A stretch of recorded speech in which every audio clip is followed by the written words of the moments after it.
Hello everyone, I am Maddox Brown, New England MMA News, and I'm here with Semaj Johnson. How you doing, Semaj? Not too bad. How are you doing? I'm doing great. Thank you for coming on the show. Before we get started, I want to ask you how you got into the sport of like MMA, kickboxing.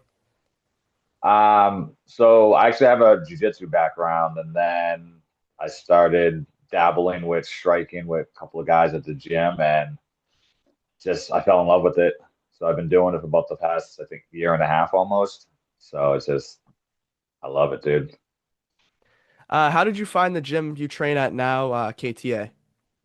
So I've known Walter, Coach Walter, and Coach Joey for about 15 years, maybe. I met them through a couple of friends. My old gym was actually closed one day, and I was just looking for some place to train, and I finally went up there, and I haven't left. All right, now we're gonna get into your upcoming fight. You're fighting Abdi Najib Adan for the NEF lightweight kickboxing title. Tell us what you Yes. know about Adan and how you see this playing out for you. Um, I know tough dude. I know he likes to fight. I know he likes to bang, so it's gonna be a good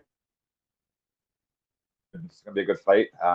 My plan is to go in there and come home with the belt. I don't know too much about him. I've seen a couple of his fights, but yeah, that's about it. Uh, you are coming off a 5 round decision loss at Cage Titans, but before you did put together a nice 3 fight win streak. Has that loss taught Yes. you anything looking back at it? Yeah, it taught me a lot about myself, man. I faced a lot of adversity in that fight. It was a very, very, very tough fight. To be honest, I let the lights get to me. The moment was very big and it got to me. So just need to calm myself down and go from there, you know. It made me want to fight more. I had to get right back in there Mhm. after that loss.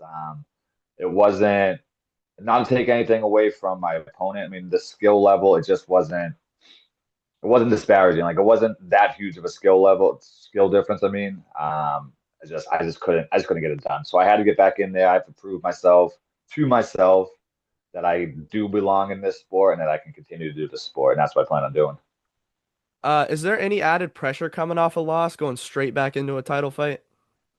No, I think there's less pressure now because I've already had the opportunity. I had a title fight in my fourth fight, and Hmm. most people will never get that chance. So now that that pressure is off me there, now I can just go back to having fun fighting. Who are going to be some of your key sparring partners for this camp? Everyone at my gym, John Rivera, Tyree Durham, Mike Jolliker, Connor Morrell. Show up to Connor. He's actually fighting November 1st. Same thing with John Rivera. We have Liam McNeil, Dan Schultz, Sean Tobin, Coach Joey, Coach Walter. Just anybody and everyone that's there. We work as a unit, man. Uh, how do you think your past couple fights have helped you mentally prepare for this upcoming fight? I feel like I'm kind of coming into my fighting style. Like, I'm getting a lot more comfortable with being in the ring or being in the cage, whatever venue it's going to be at. Um, yeah, I'm just becoming more comfortable and starting to figure out my fight style and my fight scheme. What is it gonna mean to you if you win this belt, like personally and professionally? Personally, I'm really only doing this for my kids. My son comes to all my fights with me. He's been to every fight except for one because it didn't work out. Um, It'll mean a lot to me to have the title for him, just to show him that, like, hey, I lost my last fight. Now I'm getting right back in there. Like, just deal with adversity, you know? Like, it's good. Like, I'm very vulnerable in the ring, very vulnerable in the cage. I want to show him and show my two other kids that it's okay to be vulnerable. And for my fight career, I never thought I would be here. I planned on having one fight, and that was going to be it. And then it I got bit by the bug basically. Um, when I win this title, it just proves to myself and to everyone else that like hey, I do belong here. I do belong in this sport, and age really doesn't make a difference if you just put in the work and you got a good mindset and yeah, just put in the work, dude. If any fans that are coming to Bangor that haven't seen you fight yet, what should they expect from you on November 8th? Um, they should expect my nice pink shorts. I like to put on a show. I just like to have fun. I like to smile, laugh for the most time I'm in there, which is a little odd, but I mean it's I'm having fun, dude. It's just I like it. Expect the show. I mean, I'm not gonna quit. I'm gonna keep going forward. He's gonna keep coming forward. So I mean, it's gonna be a good fight. So now we're gonna get into my last couple questions. Or a couple fun ones. If you could compare yourself to any animal, what animal would it be and why? Oh, probably probably like a monkey because I have like extraordinarily long arms. So that's probably the only real reason. Um, yeah, that's it.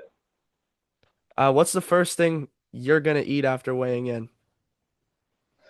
So I have a routine of Spanish rice. That's my go-to every single fight. I love it. I like the immediate sodium high and all like the extra flavoring after basically just depleting my body. What's your dream location to fight in? Could be anywhere. Oh man. No, I'd like to fight in Vegas, mostly just so I can go out and hang out afterwards. I love the food. Obviously, it's a big party scene, but I love the food out there too. Which TV show character do you think would make the best fighter? Oh. Um, I think Hank Voight from Chicago PD because mostly he's a scumbag, but he'll do anything to get the job done. So I think that kind of relates over the fighting. Just go in there, scrap, and just get the job done. Do whatever you can. I'm not sure how much regional MMA you watch, but who's your favorite New England regional fighter right now? Besides from my gym, Yeah. um, Angel Valdina.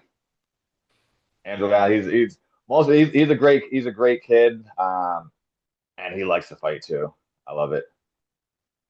But Uh, everyone from oh. our gym is my favorite regional fighter. If you could fight anyone in the world, past or present, who would it be and why? Ah, two people. One, John Odolani, right now because I know he couldn't make weight. He's one of my really good friends.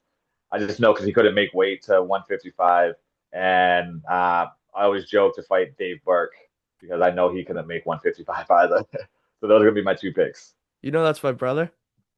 No, that's funny. Dude, Yeah, I yeah, I harass him know. all the time. Yeah, I know.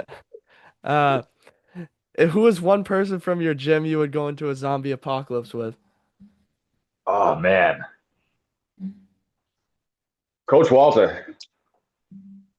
Yeah, Coach Walter, or actually John McNeil. One of those two. Do you have one final message to Adon before you guys get locked in the cage together? Hey, now let's. No real mess. I don't do much talking. I just like to Mhm. fight. So yeah, just keep the talking to a minimum, I guess. Unless whatever, if he wants to talk, he can talk. I don't care, but I just want to fight. Do you have any special shout outs to like sponsors, supporters, teammates before I let you go? Yes, I want to first shout out my kids, Avery, Adrian, August. I love you guys. Everyone at my gym, everyone that's going to be helping me this camp, everyone that's helped me on my previous fights. Shout out to my sponsors, Class PT, Smart Installs, and just anyone that plans on supporting me now and even in the future. All right. Thank you for coming on. It was a pleasure to have you. Hey, thanks, man. Take it easy. No problem.